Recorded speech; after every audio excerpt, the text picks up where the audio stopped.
Jerking off is pretty normal. I'm sure most people are aware with the concept by now. In a vacuum, there's nothing wrong with it. It's not sinful or immoral to do. It's pretty normal. But it's sort of like opening Pandora's box, and once you open it, it can never be closed again. Masturbation itself isn't a crime, but I would describe it as a sort of gateway drug.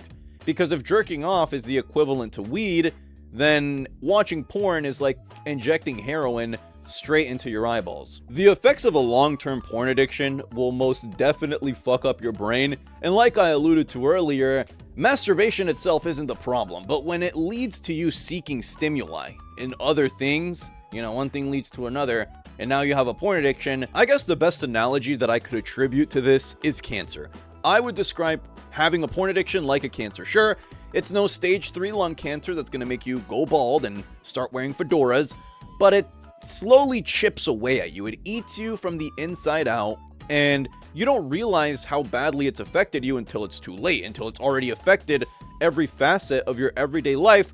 Only then will you realize how deep of a problem you're in. You still look functional and you can go about your day-to-day life with no problems, but the internal damage that's there is definitely noticeable. And I'm not saying this from a speculative standpoint, this is from personal experience. And it's what prompted me to make this video about a story of how I too once had an addiction to a certain type of visual stimuli. This story takes place during my sophomore year of high school, and at the time there was this girl that I used to like, and we didn't really date. I struggled to call it dating. It was more so akin to one of those 1-week free trials for a premium app that you can use before it starts automatically charging your card. It was a very short-felt relationship, but I liked her and she reciprocated the feeling, so that's the important part. Now keep that in mind because it's going to be important later in the story.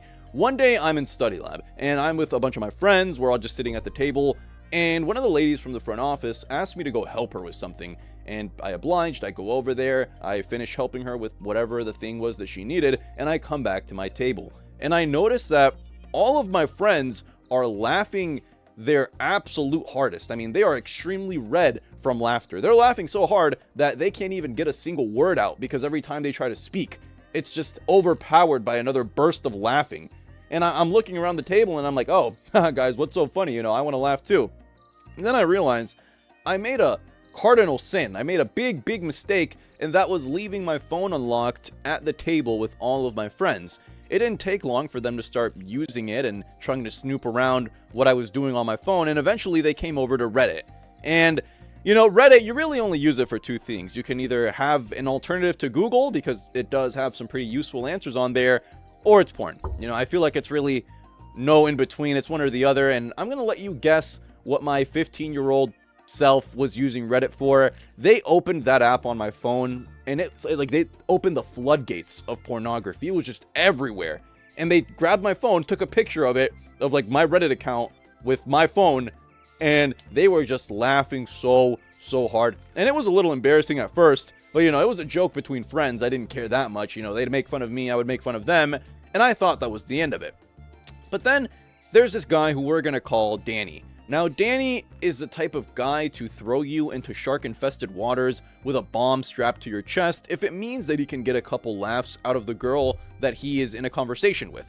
So, needless to say, Danny is a very volatile type of individual. You don't really want to get near him. Anyways, Danny's talking to the girl that I mentioned at the start of the story, and in conversation, he mentions to her something about Reddit, and he shows her the picture that my friends took. How he got a hold of it, I don't know. Fast forward a couple days and I'm in a science class. I forgot what exact class it was. It could have been chemistry or physics or something else. I don't care. It doesn't matter. The point is, the girl that I mentioned at the start of the story, I sit with her in that class. She sits at my table. And on this day particularly, she chose to sit right next to me. She takes a seat and she's just staring at me, smiling, grinning from ear to ear like she just won the fucking lottery.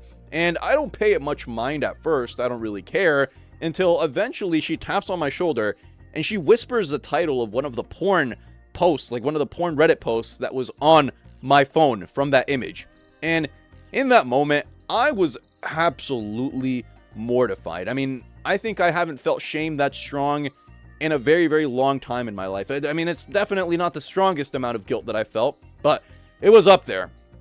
And I went home that day and I had to look myself in the mirror and ask myself, is this the man that I want to become? Do I want to be someone who is governed by their instincts and allows porn to control every action that they take within their life? No. You know, something has to change, and it has to change now, or else I'm going to end up like Quagmire in that one episode where he discovers the internet and one of his arms is just comically larger than the other. It was getting pretty bad. So I decided that I was just going to quit all type of porn cold turkey. That didn't pan out too well. You know, we had a couple relapses, but you know what they say about the journey of recovery is that it's not linear. You know, there's its ups and downs. And eventually I got sick and tired of the downs, so I decided that I needed to take more drastic measures.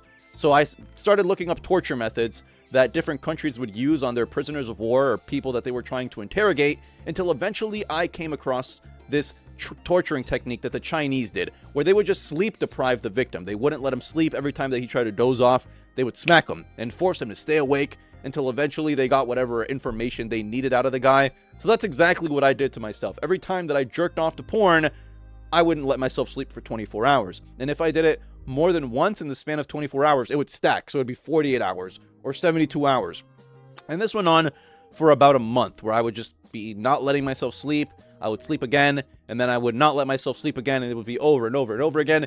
And eventually, the urge to jack off didn't feel as strong as the urge to sleep, right? I remembered how horrible it felt, being sleep deprived and having to go to school the next day feeling like a zombie.